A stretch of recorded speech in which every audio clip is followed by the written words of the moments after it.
Hello mga besh! So, ngayon, final tryout namin sa Taekwondo. Alam nyo, hindi ko sure kung may future dito si Joben. Pero dahil gusto niya, suportahan natin para lagi kasing hindi seryoso, panay laro at kalokohan.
Habang si Bangs naman, behave na behave. Parang gusto mag-champion.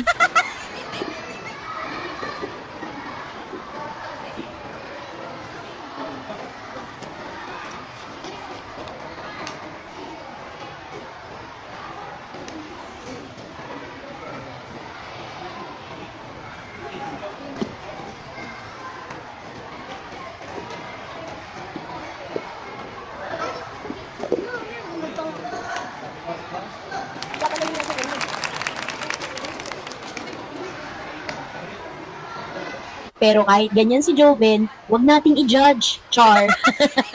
Kasi sa buhay, minsan, kailangan lang ng konting tamang attitude at disiplina para mag-shine. Who knows, tong mga batang to, ang magiging future champion natin. Basta laban lang, try lang ng try. Sumabay tayo mga besh sa journey ng mga pangarap. Kahit ano ka pa man o nasang ka man, huwag kang susuko. Hindi man kami nakapasa sa tryout, hindi hadlang yan para mag-level up. Hanggang sa susunod na kwento. Bye!